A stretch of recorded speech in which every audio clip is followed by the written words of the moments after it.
नमस्कार दोस्तों, स्वागत है आपका सिविल एक्स पॉइंट चैनल पर।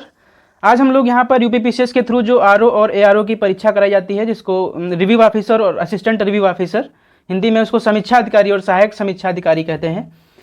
इसके द्वारा जो परीक्षा कराई जाती है उसमें ये दो पार्ट्स में होती है। पहले में जनरल स्टडीज़ के क्वेश्चंस आते हैं और सेकंड पेपर में हिंदी आती है, हिंदी ग्रामर। और हिंदी ग्रामर वो भी पूरी नहीं, उसमें से कुछ स्पेसिफिक टॉपिक्स हैं जो यहाँ पर पूछे जाते हैं। तो इस वीडियो सीरीज़ के माध्यम से हम लोग जो है हिंदी व्याकरण, जो भी आरओ के सिलेबस में जो भी चीज़ें दी हुई हैं, जो टॉपिक वहाँ पर दिए हुए हैं, उनको हम लोग यहाँ पर देखेंगे। तो पहले हम लोग सिलेबस को समझेंगे और सिलेबस समझ करके फिर बाद में हम लोग हिंदी के टॉपिक्स को आज से स्टार्ट करेंगे। और बहुत ज़्यादा नहीं, 6 से 7 क्लासेज में हम लगभग आरओ में जितने भी टॉपिक्स आते हैं उनको हम यहाँ पर कवर कर लेंगे। और कोशिश करेंगे कि जो क्वेश्चंस रहेंगे हम जो यहाँ पर एग्जाम्पल्स बताएंगे वहीं से ही क्वेश्चन रहेंगे। बाकी आप लोग और प्रैक्टिस करिएगा। हम ये तो नहीं कह सकते 100% यहीं से आएगा, लेकिन मैक्सिमम क्वेश्चन यहीं से पूछे जाने की संभावना रहेगी। तो यहाँ पर हम लोग देखेंगे कि मतलब इसकी जो एग्ज़ाम पैटर्न है वो क्या है। तो यहाँ पर पैटर्न आप देखें, ये 2 पार्ट्स में है। पहला पेपर होगा सामान्य अध्ययन का, ठीक, वो उसमें कितने क्वेश्चन होंगे, 140 प्रश्न होंगे और उसके अंक भी 140 होंगे, मतलब एक क्वेश्चन 1 नंबर का होगा।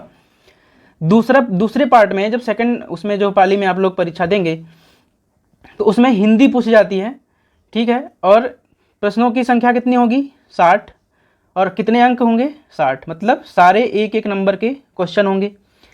और यहाँ पर जो समय दिया जाएगा आपको 2 घंटे और यहाँ पर आपको समय दिया जाएगा 1 घंटे। टोटल मिलाकर के 200 नंबर का पेपर होगा और 200 नंबर में आपकी कट ऑफ बनेगी। यहाँ पर हिंदी बहुत मैटर करती है, हिंदी से ही आपकी कट ऑफ निर्धारित होगी, क्योंकि हिंदी एक स्कोरिंग है, अगर इसमें चूक गए तो फिर दिक्कत हो जाएगी। तो ये हमारी एक पैटर्न है। और यहाँ पर पूछा क्या जाएगा, देखो फर्स्ट पेपर में वही जो सब परीक्षाओं में अक्सर करके पूछा जाता है। तो यहाँ पर देखें, ये वाला सिलेबस है, पूरा कंप्लीट सिलेबस। जो फर्स्ट पेपर होगा 140 नंबर का और 140 क्वेश्चन होंगे, 2 घंटे समय होगा। वहाँ पर वही जो हर एग्जाम में जो जनरल स्टडीज़ में चीज़ें पूछी जाती हैं, जैसे सामान्य विज्ञान हुआ, भारत का इतिहास, राष्ट्रीय आंदोलन, ठीक है, भारतीय राज्यतंत्र अर्थव्यवस्था, भारतीय कृषि, ठीक है, जनसंख्या, पर्यावरण और नगरीकरण, ये सब चीज़ें, भारत का भूगोल, विश्व का भूगोल, है ना, करंट अफेयर्स और रीजनिंग, मैथमेटिक्स, थोड़ी सी 1-2-4 क्वेश्चन, ज़्यादा नहीं आते हैं, ये सारी चीज़ें यहाँ पर आएंगी। और हिंदी में ये 6 टॉपिक्स होंगे, वो स्पेसिफिक होंगे। उसमें कौन कौन से, विलोम शब्द आएंगे, वाक्य शुद्धि एवं वर्तनी शुद्धि, अनेक शब्दों के लिए एक शब्द, तत्सम तद्भव, विशेषण और विशेष्य और पर्यायवाची। ये इतनी चीज़ें केवल हिंदी में सिर्फ 6 टॉपिक्स आते हैं। इसके अलावा अगर आप लोग पढ़ते हैं तो एक तरीके से वो एक गलत दिशा में तैयारी उसको कहेंगे। यहाँ पर हमने हिंदी में पहले मैंने बताया था, यहाँ पे इंग्लिश में सिलेबस हमने लिख दिया है। जो इंग्लिश मीडियम के बच्चे हैं वो अपना यहाँ पर सिलेबस जनरल स्टडीज़ का देख सकते हैं। अब यहाँ पे जो 6 टॉपिक्स हैं वो देखो मैंने डिटेल में यहाँ पे मतलब अच्छे से लिख रखे हैं। पहला क्या है, पर्यायवाची शब्द आपको पढ़ने। दूसरा वाक्य शुद्धि और वर्तनी शुद्धि, विलोम शब्द, तत्सम तद्भव, अनेक शब्दों के लिए एक शब्द, विशेषण और विशेष्य। ये 6 टॉपिक्स हैं जहाँ से क्वेश्चन आएंगे। और ये भी इसमें होता है कि हर टॉपिक से 10-10 क्वेश्चन आएंगे, फिक्स होता है।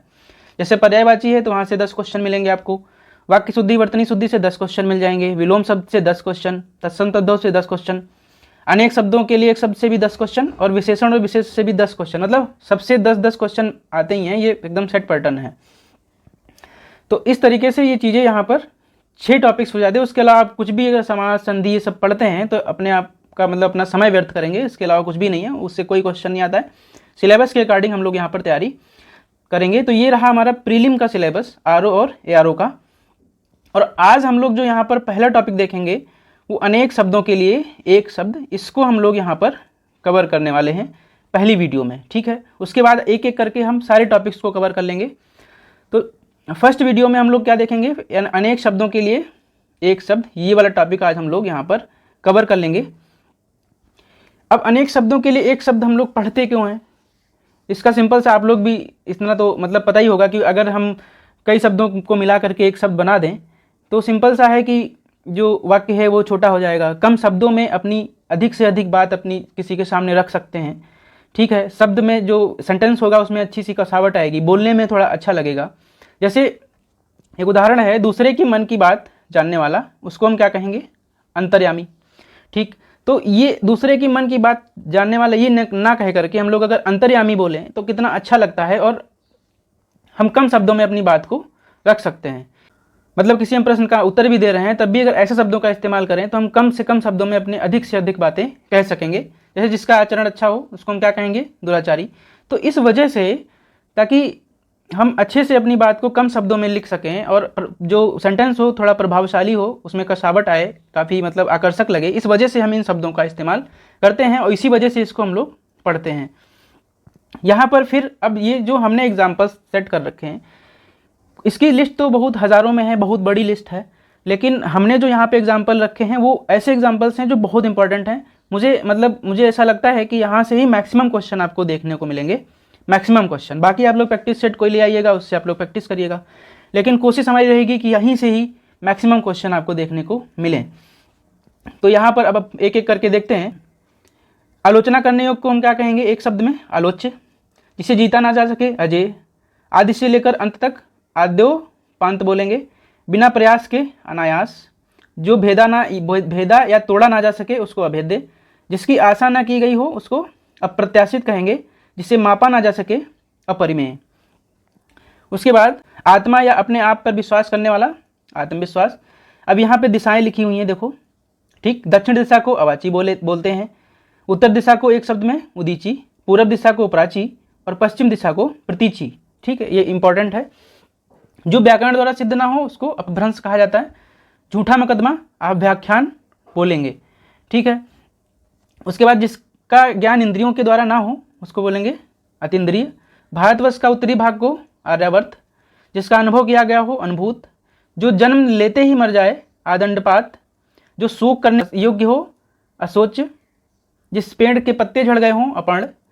उच्च वर्ग के पुरुष के साथ निम्न वर्ग की स्त्री का विवाह अगर होता है तो उसको हम अनुलोम विवाह कहेंगे।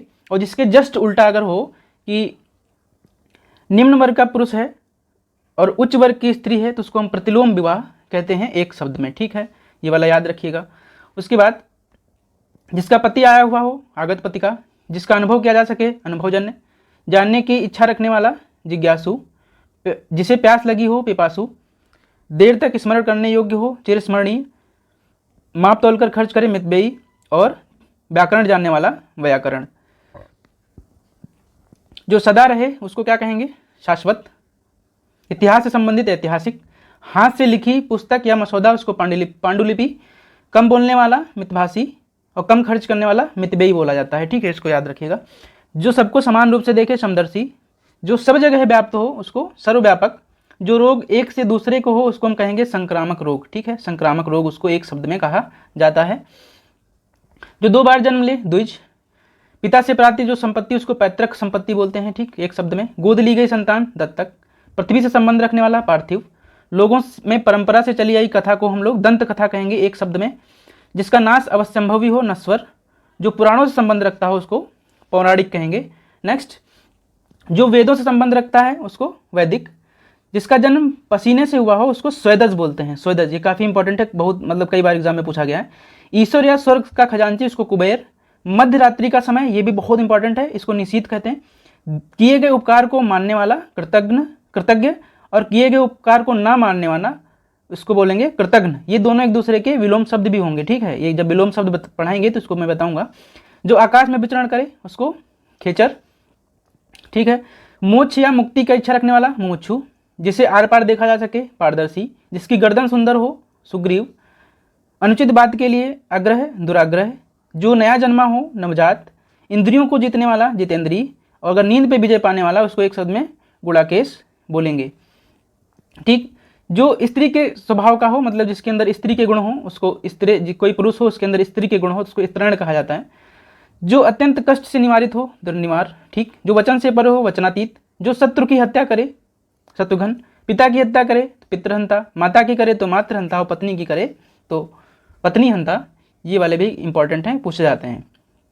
हृदय को विदारक करने वाली घटना को हृदय विदारक घटना बोलते हैं। जो किसी विषय विशेष के रूप में मतलब जानता हो, किसी विषय विशेष का जो है विशेषज्ञ हो उसको विशेषज्ञ ही कहते हैं।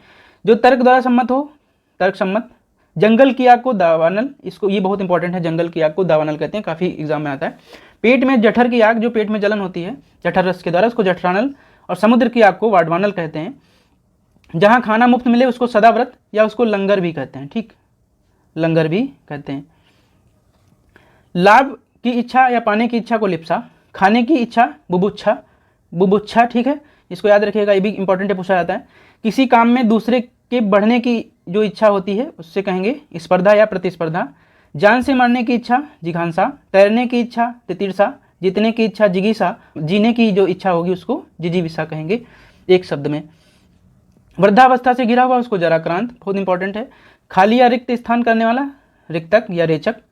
अपने से उत्पन्न हुआ उसको स्वयंभू। रोंगटे खड़े करने वाला लोमहर्षक।